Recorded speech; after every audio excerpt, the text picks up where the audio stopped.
2025 तुला राशि के लिए बहुत ही उत्तम सुखदायी फल लेकर के आ रहा है। आपके जितने भी मुसीबत वाले कार्य थे समाप्त हो रहे हैं।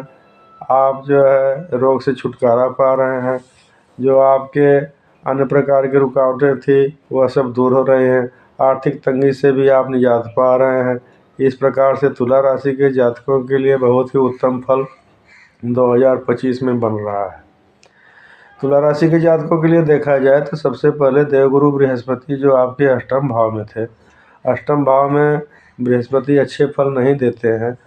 अष्टम भाव का बृहस्पति शारीरिक रूप से, मानसिक रूप से तथा आर्थिक रूप से भी आदमी परेशान हो जाता है। निचले हिस्से में दिक्कत देते हैं जो कि वहां से निकल करके आपके भाग्य भाव में आ रहे हैं। यह तारीख 15 मई 2025 को भाग्य भाव में आ जाने से बहुत ही अनुकूल और सुफल प्रदान करने लगेंगे।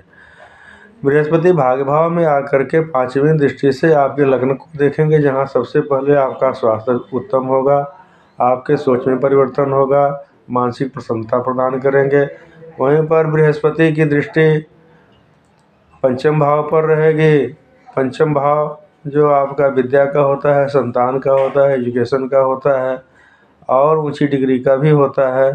यहाँ पर बृहस्पति की दृष्टि जो शिक्षा से जुड़े हुए कार्य कर रहे हैं, विद्या के क्षेत्र में जो संलग्न हैं, उनके लिए विद्या के क्षेत्र में ऊंचा उठाने वाला बनेगा। बृहस्पति के आपको विद्या के क्षेत्र में अवश्य लाभ होगा। जो आपको बार बार रुकावटें आ जा रही थी वह दूर होने जा रही है। वहीं पर दूसरा देखा जाए तो राहु जो आपके छठे भाव में रोग और शत्रु में पहले से विराजमान थे, ये 18 महीना रहते हैं, जो कि यह भी 18 मई 2025 को वहाँ से चेंज हो रहे हैं।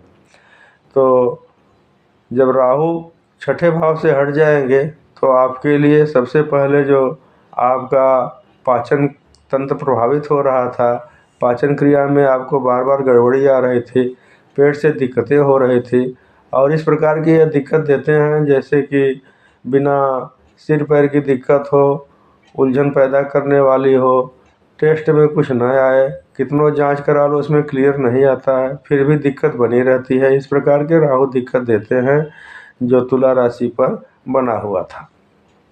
यह राहु 18 मई को यहाँ से निकल करके आपके पंचम भाव में जाएंगे, जहाँ पर कुंभ राशि है और शनि की राशि है। शनि की राशि पर राहु जाकर के उत्तम ही फल प्रदान करते हैं, अच्छा करेंगे, जो आपकी विद्या के लिए भी अच्छा रहेगा और आपके स्वास्थ्य के लिए भी अच्छा रहेगा। वहीं पर देखा जाए तो शनिदेव जो आपके पंचम भाव में पहले से चल रहे थे वह मूल त्रिकोणी थे। विद्या संतान के क्षेत्र में अच्छा करने वाले तो थे, लेकिन वहीं शनि निकल करके आपके खष्टम भाव में तारीख 29 मार्च 2025 को आ रहे हैं। तो 29 मार्च 2025 से शनि छठे भाव में आकर के अच्छे फल प्रदान करते हैं, रोग से आपको छुटकारा देते हैं, शत्रु पक्ष पर विजय प्राप्त कराते हैं तथा बड़े से बड़े रोगों पर भी यह अच्छा काम करते हैं, जो आपके रोग से छुटकारा दिलाते हैं। तो आपका स्वास्थ्य अच्छा करेंगे। और शनि की दृष्टि 7वीं दृष्टि आपके व्यय भाव पर पड़ेगी। तो व्यय भाव पर शनि की दृष्टि रहने से आपके थोड़ा सा इस वर्ष में खर्च बढ़ जाएंगे। खर्च इसलिए बढ़ेंगे कि आप नया काम करेंगे। जो पिछले 2 साल से आप चाह करके भी काम नहीं कर पा रहे थे, वह कार्य आपका पेंडिंग में था, वह पूरा होने जा रहा है।